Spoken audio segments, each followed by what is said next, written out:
Thank you very much. That's a very generous introduction. I'm Felix Chua. Just call me Felix. So don't advance the slide. I think there is a clicker, isn't there? No. So that introduction is very good. It's very comprehensive, and it encapsulates what we know and worry about interstitial lung disease. And for those of you who are joining in virtually, I hope you can hear me. But two fundamental things happen. The first is, when you have pulmonary fibrosis, your lungs get smaller. It's as simple as that. Your lungs get smaller because fibrotic tissue contracts. And if you have fibrotic skin of the disease of the skin, your skin puckers and contracts. So in the lungs, your capacity to carry air, to carry oxygen is less. The second thing that happens is scar tissue is normal tissue. It's just too much of it. And that excess tissue blocks the transfer of oxygen from one compartment, which is the air compartment in your lungs, into the blood compartment. So that tells you two other things immediately.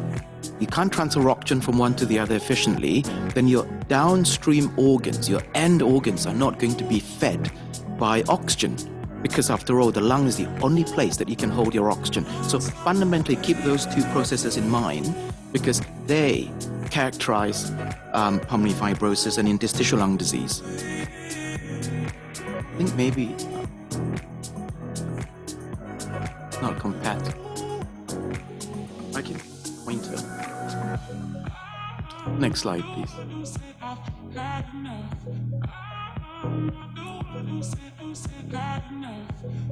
We'll start talking. So, these are my disclosures. Next slide, please.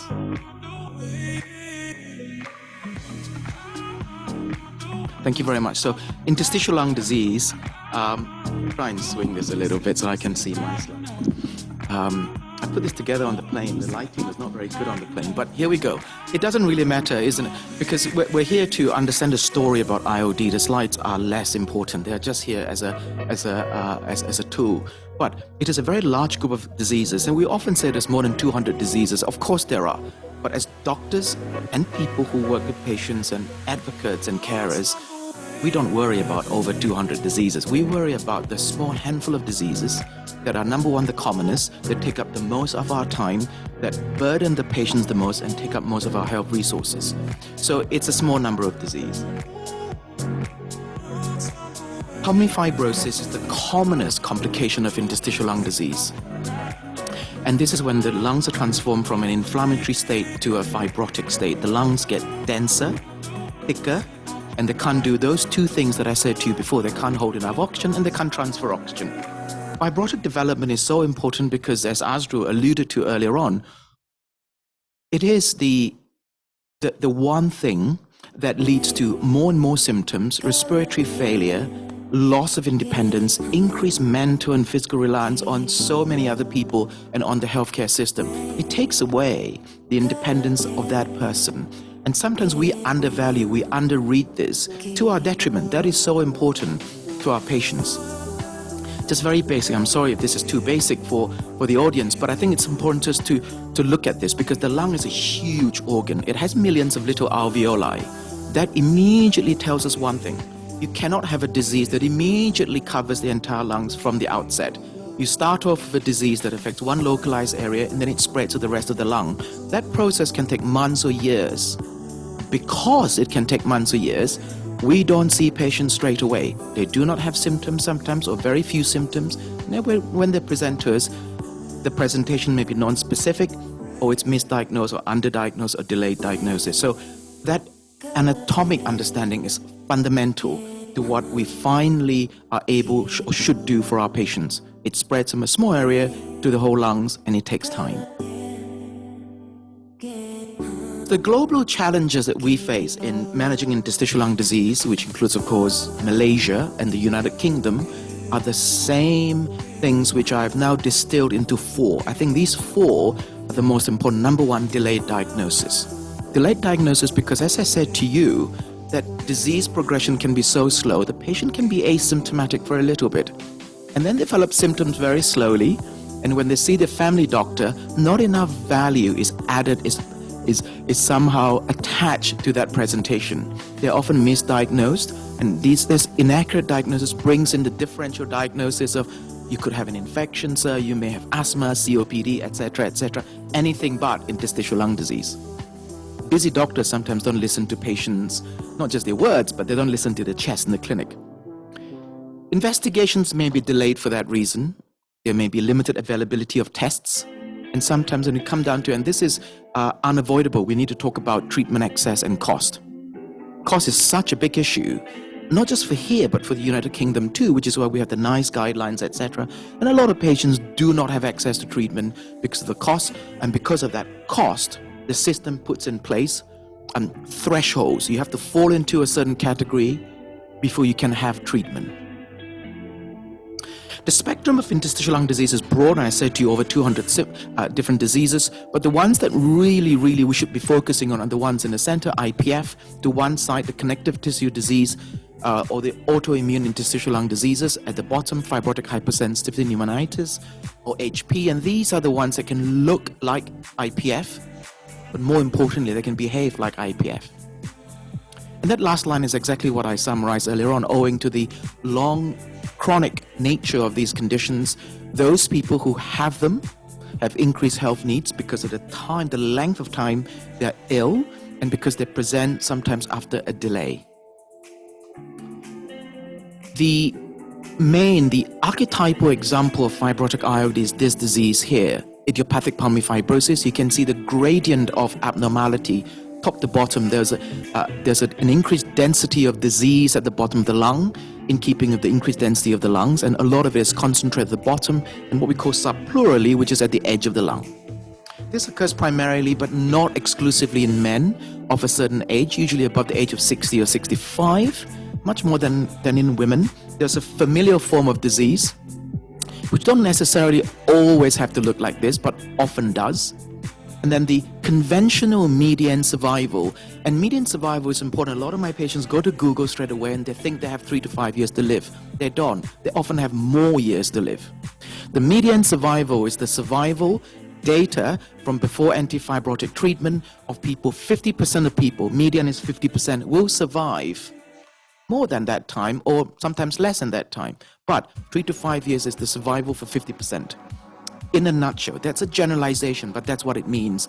So a lot of patients, my patients, do this, and then their questions when they come to clinic, a lot of the questions are centered around this. What is my prognosis? How much time do I have?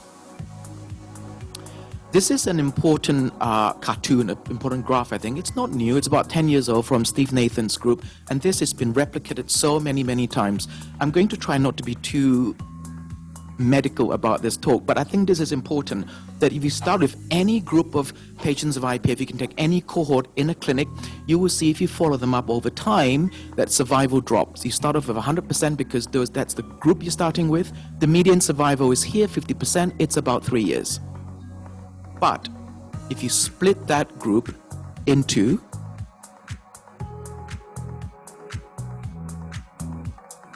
Can you advance the slide for me, please? It's not working. Thank you. If you split that group immediately into lung function categories, you take out the ones with better lung function, with not such good lung function, and those with poor lung function, you see this.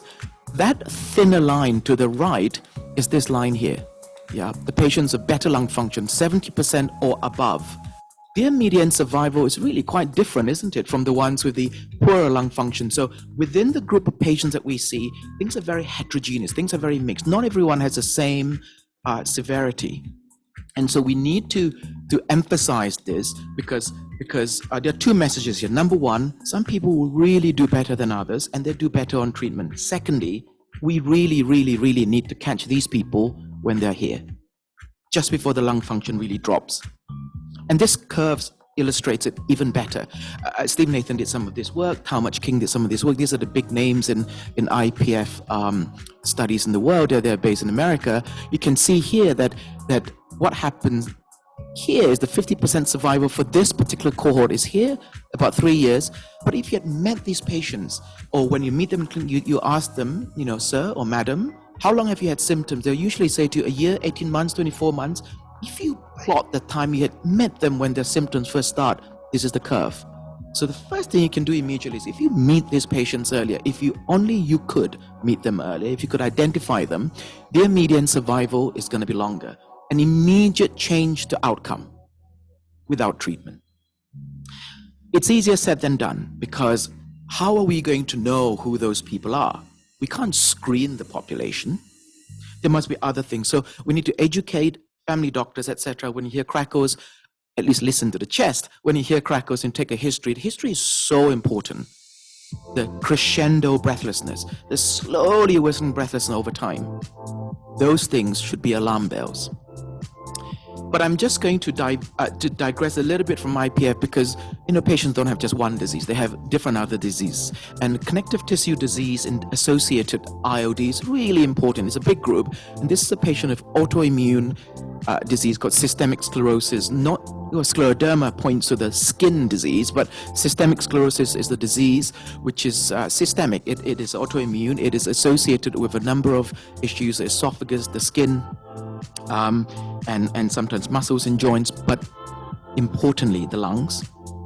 This is a different patient, this time with rheumatoid arthritis, a very severe fibrosis that looks like IPF, because this is what we call a UIP pattern of lung disease. It's honeycombed, very, very honeycombed. And the third one is a patient with an acute presentation of myositis. In many ways, the individual diagnoses are not so important, but we need to recognize and be very quick to recognize that there are lots of patients out there with a range of autoimmune diseases that we need to pick up as early as possible. And now the group of diseases that are not autoimmune, this is a patient of HP. This is a pigeon keeper. He was a pigeon breeder, actually, and he developed lung disease from his birds. A lot of people find it very hard to give up their birds. Especially if you have a parrot that costs £1,000, you're not going to give it up very quickly. But that is the reality. This is a patient of chemotherapy-induced pneumonitis. Because I work next to the Royal Brompton Hospital, I see a lot of patients of cancer, a lot of patients with chemotherapy-induced lung disease, and this was one from a few years ago, and this was a drug given for prostate cancer. And this is a very rare disease. I just wanted to put in some common and rare diseases. There's a spectrum of over 200, but the ones that really, really matter to us, the ones that we should be focusing on, are far fewer than that. This is a picture from a recent, from the ATS ERS guideline 2022 of all these different interstitial lung diseases. The blue shaded area is the bit that is meant to convey to us the fraction, the proportion of each disease that can be progressive. Some of it is a bit too low. I think it's not quite accurate. Some of it is higher, but roundabout's correct. In general, in clinical practice, about 15 to 30%, about 1 in 6 to 1 in 3 patients in a busy interstitial lung disease service can expect to have disease that's progressive at some stage. So, this is a question that I put a lot to my students and to my trainees. How can we do better? How can IOD doctors do better? It's not just giving talks, flying around the world. That's important too. But now with virtual communication, exactly as Azrul says, Dr. Shakir and I do an MDT, or we were doing an MDT once a month. It's all virtual and it works really well. How can we do better is a question we need to put to ourselves and ask ourselves every single time. Number one, we need to work collaboratively, because unless we work as a team, unless we work as a multidisciplinary team, we're not going to be, number one, as good at picking up these patients early enough, not to be as good at as accurate in our diagnosis, etc., etc. So we do this with Dr. Shakirin and the colleagues around Malaysia. They're very, very keen. So on a Saturday morning, I have to wake up very early. I joined the meeting at about 7 o'clock in the morning, I think, on a Saturday, but I really enjoy it. And it's given me a lot of, it's very rewarding to me. And we do a MDD at the Royal Brompton every Wednesday afternoon, and we combine with other centers in the UK doing the MDT. And we do other specialties. Dr. Voon Ong has accompanied me this time, and he's come from the Royal Free Hospital. He's an expert in scleroderma and rheumatoid arthritis, and he'll be giving a talk at the symposium tomorrow and on Sunday. Second thing we have to do is this. We have to ensure timely assessment and treatment of patients. If we don't do that, we are failing patients. Simple as that. Number 3, we need to provide education and accessible health information to the range of people involved in IOD care, and of course to the patients. But I think to other health professionals is really important, because these are the people that we rely on to pick up the patients, identify them, and send them to us for us to do something for them. So we rely on family physicians, general practitioners or GPs to do this. I give lots of talks to GPs for that reason, because I think they really need to be aware of what they're not picking up, what they could be picking up more of and earlier on. Long gone are the days that we would sit in a room and say to the patients, there's exactly this cartoon that we can do all these kinds of fancy tests for you, and then at the end not really give you an answer and not have anything to treat your IPF. This is long gone. This is a cartoon pre-antifibrotics. We can do better now. Some of you may know this triangle. This triangle is very important to me because it is a triangle that has no limits, there's no ends. It's all joined up. This is called the Penrose Triangle. The Penrose Triangle was used by the Egyptians, and it's a triangle that's been used in so many facets of life. For me, it's important because it triangulates one thing. The patient with IPF or interstitial lung disease right in the center, and for us to just simplify what we do for them, you can have at one corner the CT imaging, lung function testing, and the symptoms. If you bring it together, and unless you do, you cannot really understand that patient. And this is an example of why I say that. This is a patient not with IPF, but this disease HP. It looks like IPF. And as you go from the left to the right, the arrows tell you that the lung starts to look differently. The border between two lobes is slowly being pulled down into the back. So the right lung lower lobe it's just shrinking away. This is 5 years. And of course, if you look at the left side, so this is the right side, that's the left side, right, left, and the heart in the middle. The left side, of course, progressively more fibrosed, but the right side is just shrinking down. And this is occurring over 5 years. The CT first picks it up here. So in other words, the CT has been worsening from there, but the lung function doesn't change if I was to show the numbers until this point. But the patient came to see us for a reason. The patient came to see us because he or she was symptomatic. So these things are traveling at different speeds. How are we as a doctor, as a healthcare professional, supposed to integrate all of these things together so that we do the best for our patients? What should prompt us to say, you need treatment now, I'm going to apply for treatment for you, etc., etc. Well, we shouldn't do that. We should be putting all of these things together in that Penrose Triangle. This is not an isolationist phenomenon. This is not how we should be practicing. And we're not expected to do that, of course. Let me show you this from the same patient. And at the Brompton, in fact, everywhere in the world, interstitial lung disease doctors are like the best stamp collectors. They collect lung function over years. And we've been just, tracking her decline. Look at that, beautifully shown. But the important thing is this. You look at the data on the left, 2018. She came to us in 2016. The MDD diagnosed her in 2016 because she was at a different hospital and discussed on the phone, or at that point on the phone, no video at that point because there was pre-pandemic. And this is me seeing her earlier this year. It's flattened out. And the reason it's flattened out is because, before we come to that, there's a huge drop in her lung function here. The relative change of FVC is 24.8%. And that's when she started getting treatment.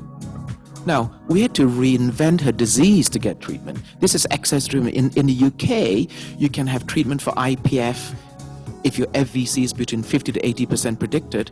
Until December last year, we couldn't use it for anything else. There was no PF-ILD indication. So because her disease became more subpleural, I had to reinvent and recategorize her disease as IPF. We do that to get our patients treatment. We couldn't just let her slide, but on treatment, it's flattened out. This is a highly selective case, of course, but treatment can work. Progressive pulmonary fibrosis is the entity that we are now, it's very popular. It's also known as PF-ILD, or progressive fibrosing interstitial lung disease. This is so much easier to say, PPF. These are diseases that are not IPF. They can look like and certainly behave like IPF. So these are three different diseases that look very similar. They're honeycomb change in all of them, but this is not IPF. It's HP, rheumatoid, unclassifiable. And it, in a way, doesn't matter what they are. They behave the same and they respond to the same treatment. This behavior is what I call IPF mimicry. They mimic IPF, and this is a graph from one of these studies that I'm showing you here. This is a rheumatoid study, but this line here is the comparator line, the control, if you like. This is IPF, and then you're now very accustomed to looking at survival curves, as I showed you earlier. Over time, fewer people survive. That's median survival. But look at this line for IPF. That line here is not IPF. It's rheumatoid, but rheumatoid of UIP, the disease that looks like IPF, behaves like IPF. And up here, the other comparator is rheumatoid that does not look like UIP. So patients can be separated in terms of their outcome based on their CT. Other things factor in too, but the CT is important. So not just symptoms, not just CT, but lung function. And that triangle, I think, makes a lot more sense to me than taking an isolated view about one single index or parameter. So PPF progresses very similar to IPF. Again, I must always show you the comparator. The black line is for idiopathic pulmonary fibrosis. This is from the Impulsive study 2014. 5 years later, we've got this PF-ILD study, which is inbuilt, nintedanib versus placebo. We can separate out the UIP and the non-UIP groups of PF-ILD, but it doesn't really matter. They travel sort of at the same speed. So patients who are untreated in the placebo arm, if you don't treat them, they will progress at the same rate. There are other factors that are different between them, and that's for another day, which I'm going to talk about in the symposium this weekend, because the lung function isn't quite the same. But at some point, patients who do not have IPF, but are fibrotic nonetheless, can expect to progress like IPF, is the message. And this is a real-world study from Korea, where they took a group of their patients and then worked out how many people progressed, etc., separating them into different diseases. And here, HP, about 50% of them were progressive, and rheumatoid is down here, about a third of them are progressive. But remember this, though, I come to you from a tertiary center. I think Dr. Shakrin works in a tertiary center. These people are in tertiary centers. There's a big Canadian study of tertiary centers, that a lot of what we tell you are tertiary centers. Tertiary center data. We get referrals from smaller hospitals. So our data is enriched for people who will progress. So in the real world, if you go to a smaller hospital, they don't have as many progressive cases. And that tertiary center bias is really important. But nonetheless, it tells us the worst case scenario, I think, that a large proportion of our patients will progress. This is the guideline that's come out this year, 2022. It touches a little bit on IPF, mainly on PPF. It sets out criteria, whether the criteria may not be exactly the same as the trial criteria for inbuilt, but this is a different set of criteria, and we'll talk about it more in the symposium this weekend, where there are limitations, etc., etc. But nonetheless, there's a document that sort of guides us as to how to practice. But do not rigidly follow guidelines, because they're meant to teach you, to tell you to think about your patients, the person in front of you. Everyone is different. Right, a little bit about the trial, the inbuilt trial, the nintedanib versus placebo in PF-ILD, published 3 years ago. Tell me when my time is coming up, so that I don't take up the next speaker's time.